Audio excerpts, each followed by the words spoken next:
that has got to be currently on sale anywhere the most hideous face on a car? I don't know. I think it kind of looks like that guy in Star Wars. The guy with the jowls. Neil Nubb?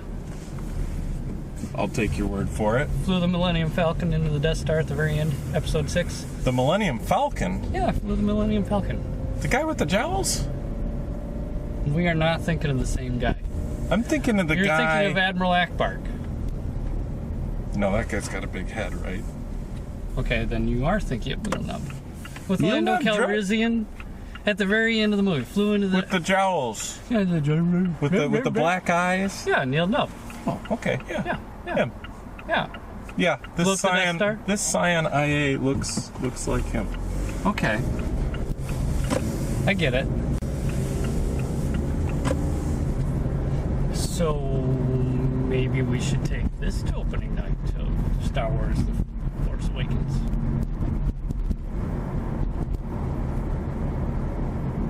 No. Why not? It would be embarrassing. You just made it a parallel. Yes, but it's ugly. It is hideous. It is absolutely hideous. And, it depends on how many people we take. I tried putting 5 people in the back, and not in the back of this. 3 people in the back, 2 people in the front. 5 people in the back, huh? Yeah, 4 college students plus me. It was not good. Very, very tight. Very tight. I'm not sure that back seat is any smaller, though, than my Mazda 3. That doesn't make it big and roomy. True, it does not. Yes. In fact, I would say... Seats are comfortable.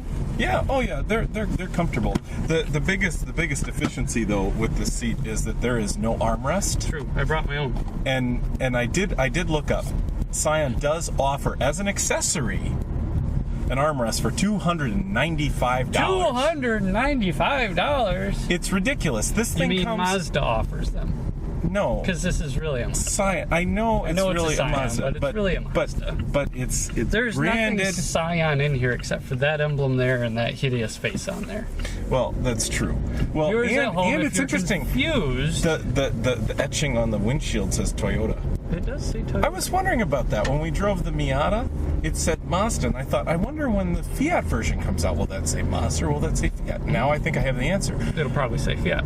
So viewers at home, if you're confused, this car, the Scion IA for 2016, is really a Mazda 2 built in a Mazda factory sedan. But Mazda isn't going to build and sell. Well, they're not going to sell the Mazda 2 here in the United States. So what they've done is they've partnered with Scion, and Scion takes and puts that emblem there and that hideous looking face up front there on this car, and they call it a Scion IA. Yes. Which... But back to the armrest. Yeah, there's... So $200 and whatever dollars for the armrest. That's a lot of cabbage for That's an a armrest. lot of money for an armrest that, in my opinion, should be standard. Because there's a bunch of standard features on here that I wouldn't necessarily expect on an entry-level vehicle like this. This car starts this vehicle starts at $17,500, right? Okay. So now it starts there.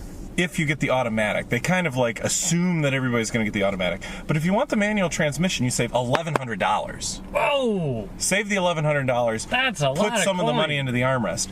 But some of the features that it has that I kind of that I guess I wouldn't have expected. Does this work? The sport button, it just changes the shift point. You burn more gas. So 33 city, 42 highway. We're really getting that. At least the computer's telling me 41.6. Says you are. So yeah. So I think that's pretty real. But the sport button, it just changes the shift points. You won't use it if you're buying a Scion IA. You're probably not using it. This is a pretty bare basics transportation. But there are some features that are a little surprising. The touch screen, it's got this little controller down here that's very much the Mazda controller that we were using in the Miata last week. Yes. And what's really hilarious about this touch screen is that it has a navigation button. Okay. There's a navigation button that you press it, and then it gives you this nice message. It says, your vehicle is not equipped with a navigation system. However, an integrated navigation system is available through your Toyota Scion dealer. Then it gives you a compass that looks like it scrolls, but it doesn't. It just tells you if you're going east, southeast, northeast. It doesn't like really, but it does give you your latitude and longitude, which really says that this thing has all the capability to tell you where you are. If you'd have just worked harder, we'd have given you the rest of it. So I looked it up. What happens is you go to the Toyota Scion dealer and you basically buy an SD card that has like the maps, and that's like $415. Wow. So it's all you do is put the SD card in. I mean, this thing's already, wired for it. It's an expensive SD card. Yeah, so $200 some for the armrest, and they're $400. So I can live without the maps. Yeah, I wouldn't buy the map either necessarily, but it's funny and because I'd save $1,100. Okay, so what do we? But it's not. It's not even. They could have blanked the button out. But they didn't even do that. No, because they want you to go spend the $400. But there's 4 blank buttons over here, by the way. Di would love that. In that he wouldn't love that, and I love that because it feels like I'm cheap. Because you do love it, and because you're cheap, and I've reminded myself that I've saved money. Is this real carbon fiber? I highly doubt it. Oh. It's all over the place, though. Is this real carbon fiber? I highly doubt it. Are these switches real? Yes. Nice rotary knobs. So. Manual climate control. How hot do you want it? Where do you want it? And how fast do you want it to get there? Exactly. That's all you need. It doesn't get simpler than this. Standard air conditioning, standard rear window defogger. Well, everything's got standard air conditioning. Yeah, but I'm just pointing it out. It's not like we're in an era of crank windows. However, that was going to be my next point. This car, to me, feels like a first-gen Chevy Aveo. It really does, and that's not an insult coming from me. It would be coming from Jason. I kind of think the Aveo actually looked better, and that's something coming from me. Yeah, okay.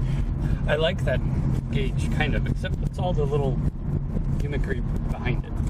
It's a little... Is that like electric lines or something? I don't know. I don't get it a little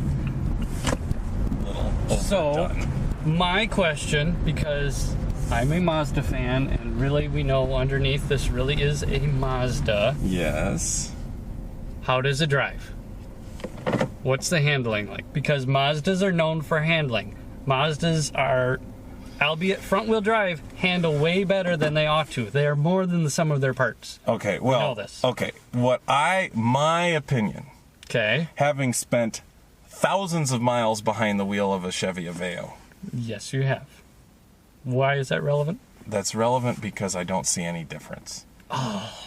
I will give this car credit. I did take my off-ramp that I like to see if I can do it 70 miles an hour. That's the speed limit, so I'm not exceeding the speed limit. But it takes a lot to get a lot of cars up to that speed. And I was able to do it about 65. Part of that wasn't handling. Part of that was the fact that this thing only has 106 horsepower. And it's mated to an automatic transmission, and it only has 103 foot-pounds of torque. Out of a 1.5 liter. Yes, four-cylinder. Now, the car weighs under 2,400 pounds when I'm not in it. So. And a tank of fuel. And a tank of fuel. So, it's not meant to be. No, this is not a race car. This is not meant to be quick. It's meant to be adequate. It's meant to be transportation. It's meant to be basic. However, it is a Mazda. It should have some level of handling prowess, despite the Scion badge. But even Scion should have some level of handling prowess. Not there? It's hidden? Maybe there's some hidden goodness in there, but it's not, I don't say, wow. Yeah. Now, I look at that front end, I go, wow. Yeah. Oh. Now, some of the things that I do think are a little bit outstanding for a car in this category is the instrument panel design is very nice. It has nice stitching on the instrument panel. Nice blue stitching. It is all black, so it is kind of bland, except for the blue stitching. And the fake carbon fiber. And the fake carbon fiber, but that's black. There's actually a surprising amount of bright work here. Yes, yes. I'm not sure if you'd call that chrome or just. The instrument panel to me looks just like the one in the Miata. The only difference really is the steering wheel, and then the gauges are less extensive I here. wouldn't say it's just like it, but it's clearly inspired by, yes. Well, it has round vent, emergency button, square hidden vent, another round button, the silly stand-up, touch screen. Yes. It looks like a Mazda in here. Yeah, it does. Now, it has a push-button start, which is really funny because to me the point of a push-button start is that you combine that with a keyless entry, not a fob that you necessarily push, Right, but one where you walk up and like the car's like, oh, you're here, I'm unlocking for you. Oh. Or you touch the door handle or push a button on the door handle. Yeah, and it usually unlocks. those are like, all right, let's go for a drive. This doesn't have that. So you have to actually take the key out of your pocket, unlock the car, you get in the car. Now where do you put the key? Because you're sitting down and it's hard to put a key back in your pocket, right? While you're sitting. And then you push the button. It's a first world problem, but it's not designed right. Which is interesting because it reminds me of the Scion FRS with its push button start. Well, yeah, but that is like in this funny place where when it's in first or reverse, you can't. You had no room in the car, driving like this on the floor. That's what it was. You Okay, I disagree, but anyway. Anyways, so overall, so where do we fall on this car? I feel like this is the since GM doesn't sell the Aveo anymore. I feel like this has. They sell the Spark, but the Spark didn't replace the Aveo. The Sonic replaced the Aveo. Sonic did, but the Sonic kind of moved. I know. That's my point. That's my point. The Spark is a smaller car than this. It's a more basic car than this. Tiny, tiny, tiny wheels. This is 16-inch wheels. By the way, options on this thing, that reminds me, there are almost no options on this vehicle. You can get... Well, you can get a nav or you can get an armrest. What more do you want? Actually, the armrest is an accessory, not an option. Like when you go through, it's a dealer-installed accessory. What do they do? Take so like is the nav system. Nail and the hammer? And I don't know. I don't want to know what they do. Then you can get wheel locks for your standard alloy wheels. There's no wheel options because so many people want these things. I know. There's a an ashtray for the cup holder. There's the armrest. There's a protective guard for the trunk or for the bumper below the trunk lid. These all sound like these are all accessories. nothing. There's nothing you can get on this car aside from choosing manual or automatic and then your colors. But I would say, but to me, this is a modern Aveo. I mean, because it's bare bones transportation. It does things without a lot of drama. So what you're saying is, there's no reason why any of these should be running around for more than. They should all start with 16,000 something, right? Well, they should all have manual transmissions. Yeah. So none of these should be on the lot for more than $17,000.